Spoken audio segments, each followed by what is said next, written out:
আরে নুস, জি ভাই। টাকা দেখা যাচ্ছে না? টাকা তাই তো।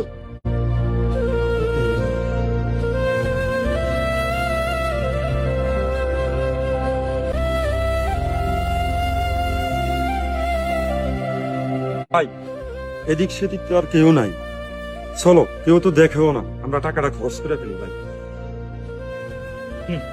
এনুস, তুই বলছিস কেউ দেখে না? আরে মাথার উপর তো আল্লাহ আছে, উনি তো অবশ্যই দেখছেন। আর যার এই টাকাটা যা দেখ, সে পাগলের মতো খুশ করতেছে। ভাই, যার টাকাটা হারাইছে সে কিভাবে বুঝবে যে এখানে টাকাটা পড়ছে? আমরা টাকাটা তো এখানেই পাইছি, আমরা টাকা দিব না।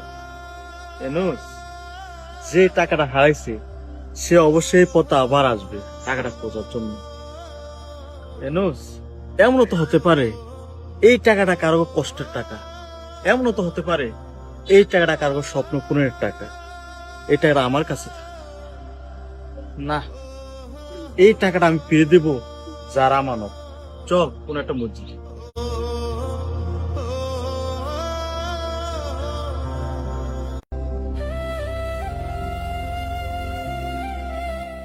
ইনুস, ওই যে মসজিদ, চল এখানে ব্যাপারে কথা বলি।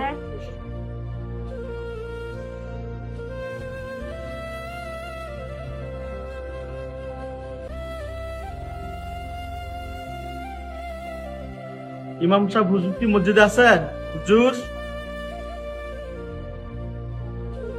আসসালামু আলাইকুম। কে তোমরা বাবা?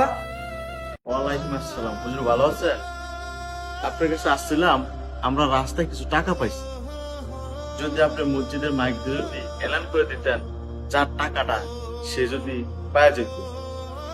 আচ্ছা, আমি মাইক দিয়ে বলে দিতেছি, টাকাটা আপাতত তোমার কাছে রাখো। কেউ যদি খুশ করে আমি তোমার কাছে পাঠিয়ে দিব। তাহলে হুজুর ঠিক আছে, আমি বাড়িতে যাই, আপনাকে বলে দেবো। আচ্ছা, ওকে। আচ্ছা হুজুর, গেলাম। আসসালামু আলাইকুম। যাও।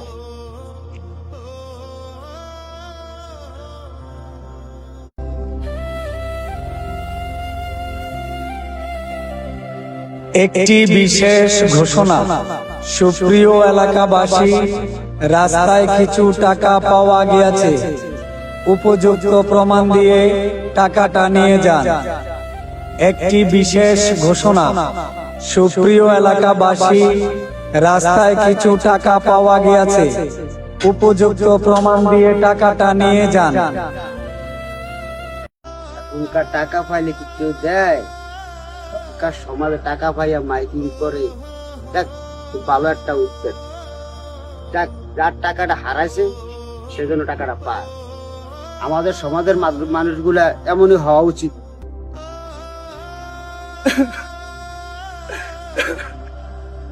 হায় আল্লাহ, আমি টাকাটা কোথায় জানি হারাইছি। আল্লাহ, কালকে আমার মেয়ের বিয়ে, আমি কি দিয়ে বাজার করব? ভাই, কি হয়েছে? কান্দেন কেন? ভাই, আগামীকাল আমার মেয়ের বিয়া, আমারে মানুষ কিছু টাকা দিছে, আমি সেই টাকা নিয়ে এই পথে বাজার রওনা দিছিলাম। এখন আমার এই পকেট থেকে কোথায় জানি টাকাটা হারিয়ে গেছে, আমি জানি না। এখন আমি বিয়ের বাজার কি দিয়ে করবো? আমি তো টাকা হারায় ফেলছি।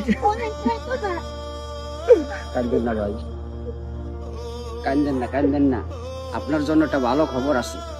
আমি একটু আগে শুনছি মসজিদের মাইক দিয়া হুজুরে মাইকিং কইরা বলতেছে কিছু টাকা পাওয়া গেছে। আপনি গিয়ে দেখেন, নিশ্চয়ই এটা আপনার টাকা। আপনি হুজুরের সাথে দেখা করেন মসজিদে।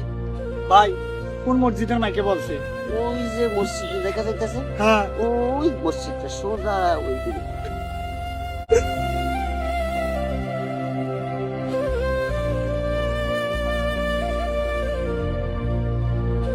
আসসালামু আলাইকুম হুজুর।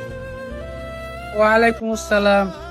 হুজুর, আমি রাস্তায় কিছু টাকা হারাইছি। শুনছি আপনি নাকি মাইক দিয়ে বলছেন যে কিছু টাকা পাওয়া গিয়েছে। কিছুক্ষণ আগে তো দুটা ছেলে আসছিল, টাকা পাওয়া গেছে, তো আমি তো মাইকে বলে দিছি। হুজুর, ওলাদের বাড়ি কোন জায়গায়?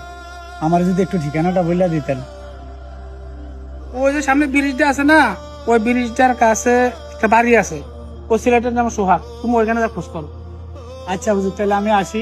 আচ্ছা, ওকে।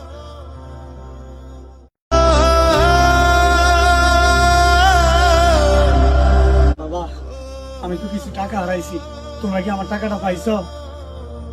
চাচা আপনি টেনশন করেন না, আমরা কিছু টাকা রাস্তায় পাইছি। আচ্ছা আপনি কত টাকা হারাইছেন?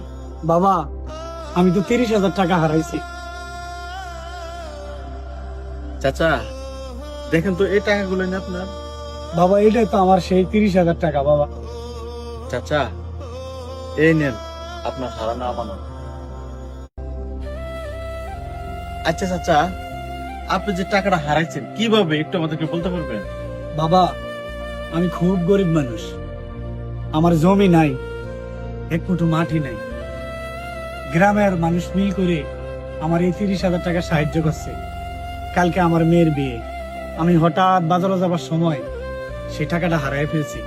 অনেক খোঁজাখুঁজি করছি, পরে একজন লোক আমারে বলছে যে ভাই মসজিদের মাইকে বলছে কিছু টাকা পাওয়া গেছে। তখন এই লোক শুনে আমি তোমাদের কাছে আইছি। বাবা, বাবা, তোমার মতো ছেলে যদি প্রতিটি ঘরে ঘরে জন্ম নিত, তাহলে মানুষের হারানো আমানত, এই আমার মতো হারানো আমানত মানুষ ফিরে পাইতো। আমি আল্লাহর কাছে দোয়া করি আল্লাহ যেন তোমাকে ভালো রাখে। বাবা, তাইলে আমি আসি। আসি। এনুস, তুই যে বলছিলি টাকাটা খরচ করার জন্য, দেখছো ছোট, আজ যদি তার টাকাটা আমরা খরচ করতাম হয়তো আমরা 2টা দিন ভালো খাইতে পারতাম, 2 দিন আমরা ভালো চলতে পারতাম। কিন্তু কি হইতো, তার মেয়েটার বিয়ে ভেঙে যেত, তার স্বপ্নটা ভেঙে যেত। ভাই, রাস্তাঘাটে চলার পথে যদি কখনো কিছু পাওয়া যায়, তোর কাছে হয়তো এর কোনো মূল্য নাই, কিন্তু যে হারাইছে তার অনেক মূল্য। তাই আজ থেকে আমরা প্রতিজ্ঞা করব, যদি কখনো আমরা কিছু পায়া থাকি, আমাদের নিজ দায়িত্ব ফিরে দিতে চেষ্টা করব ওই লোকের আমানত।